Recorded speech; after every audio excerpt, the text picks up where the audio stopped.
Hey, it's Mike Monday here, and welcome to your almost daily shot of insight, inspiration and information to help you really rock it in the studio. So today I got a question from Fred Murray, who says he always struggles with sound design and making his own patches, and that's what I'm going to talk about today. But before that, I want you to let me know what your number one obstacle or challenge that's holding you back in the studio, out of the studio, that's holding you back in your creative life. It can be to do with your creative career, it can be to do with actually what's going on in the studio, anything that's holding you back, and I will answer it in a future Facebook Live. So let me know that in the comments, or you can always send me a message to my Facebook page if you want to remain anonymous, or if you're in general a lurker like I am. So as Fred says, he always struggles with sound design, making his own patches, and I have to let you know that so did I.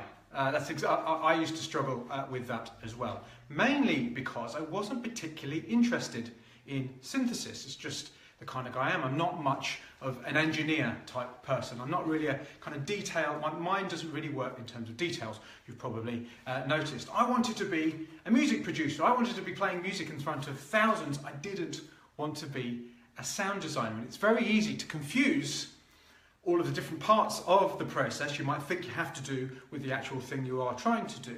That is not to say that there aren't some great sound designers who are music producers, but they're not actually the same thing.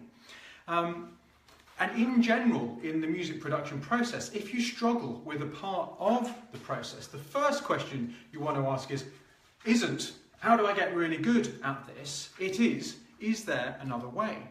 Do I actually have to create my own patches from scratch?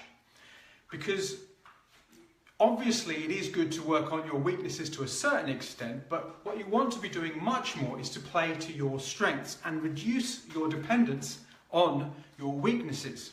I mean, you may well say, well, if I don't have all original sounds, if I don't make all my patches, isn't that cheating, and won't that make the music less original or less unique? Well, if you're not a good sound designer and you're not excited by sound design as a thing, then no. Attempting to be a good sound designer will end up in you making no music at all, in which case you're neither a sound designer nor a music producer. You're nothing in terms of music anyway. And or the second thing that might happen is you'll just end up with crappy sounds. And you'll be able to find much better sounds elsewhere. So please get it out of your head that you have to be absolutely amazing at absolutely everything that you could do in order to make great music.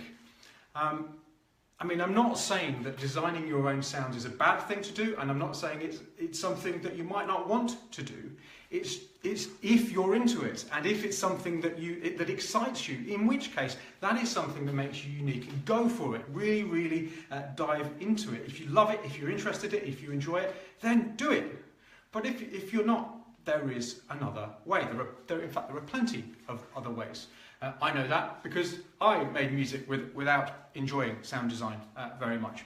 So, I mean, for instance, would you call a piano player or a drummer or a singer, would you say that they're cheating? Of course they're not cheating, but they aren't designing their own sound. They're starting with a preset and they're editing it by the way they play it. So you can think of it like that. So I'm going to give you some options instead of necessarily focusing on sound design if that's something that you don't enjoy. The first one, and I'm always using for some reason a pen, image, and the reason I've got images, by the way, is because I'm using my iPhone and I'm looking at the actual screen, so I've got it turned around that way. If I write on it, everything's backwards. So the first one, that pen is meant to represent editing. So start with the preset and edit them in the context of the music that you're finishing.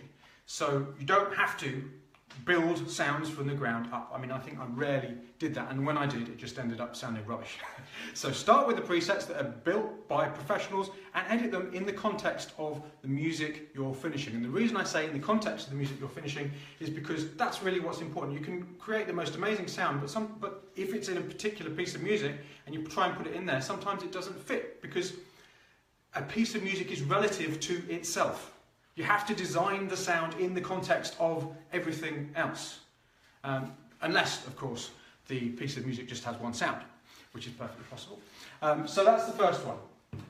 Start with presets and edit them in the context of the music you're finishing.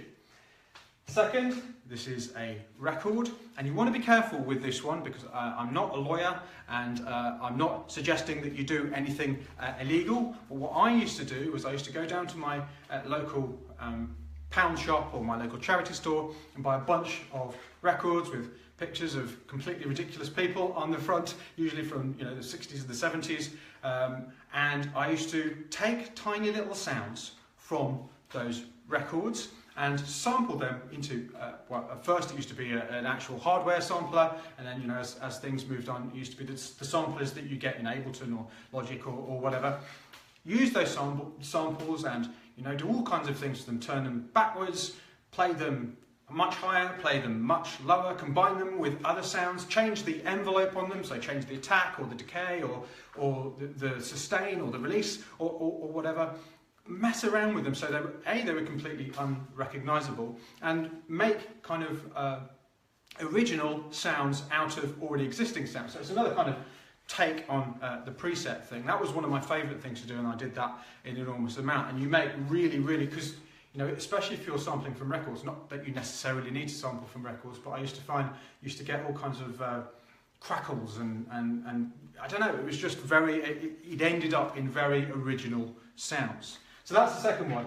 Bearing in mind, you've got to be careful with taking samples. You don't need to take, I'm not suggesting you steal entire bits of music and pass it off as your own, please. And if you're worried, go and speak to a lawyer. I'm not a music lawyer, so you've got to be very careful with that. But I'm talking about being incredibly creative with your sampling and making something new. The third thing is finding someone else who is into sound design and collaborating with them. That's a perfectly possible thing to do. It's not written anywhere that you have to do absolutely everything in the process. In fact, some of the greatest musicians and music producers are produced or work with other people. So there's no problem with that. And the final one is, how about focusing on the notes instead of just the sounds? Focusing on making the notes amazing, unusual, original. I mean, in a sense, if you can reinterpret sounds people have heard in an entirely new context, that can be just as effective, if not even more effective, than having incredible sounds and incredible soundscapes. I mean, given a choice between a piece of music where the music is crap but the sounds are amazing, and a piece of music where the music is amazing but I've heard the sounds before, I know which one I'd rather listen to. That might not be true for everyone, but that's in my personal opinion, and I'm sure there's millions of people out there who would agree with me. As I said before, most of the music that has ever been written has been played by similar instruments. A rock band has certain instruments in it. An orchestra has certain instruments in it. So it's not written anywhere that you need to have all original sounds.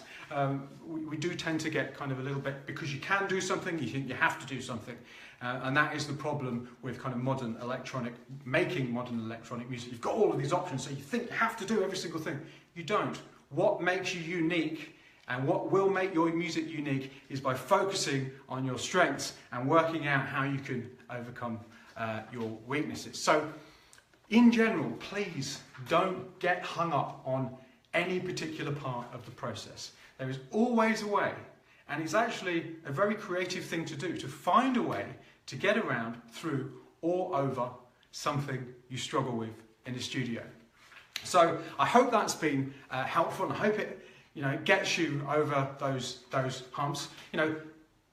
The problem with there being a lot of information about what other producers are doing, maybe people you look up to, is that you think you have to do it that way in order to make great music. But that way is their way. The route to great music is finding your own way. finding a way which works for you, which plays to your strengths. So that's what I've got for you today. I'll be back again tomorrow at around the same time. But in the meantime, let me know what your number one obstacle that's holding you back in the comments, or if you're a lurker or want to remain anonymous, send me a message to my Facebook page. And if you know someone who might benefit from hearing this, then please share it with them, tag them in the comments, or just plain tell them about it. And so until next time, onwards and upwards, and go and finish something.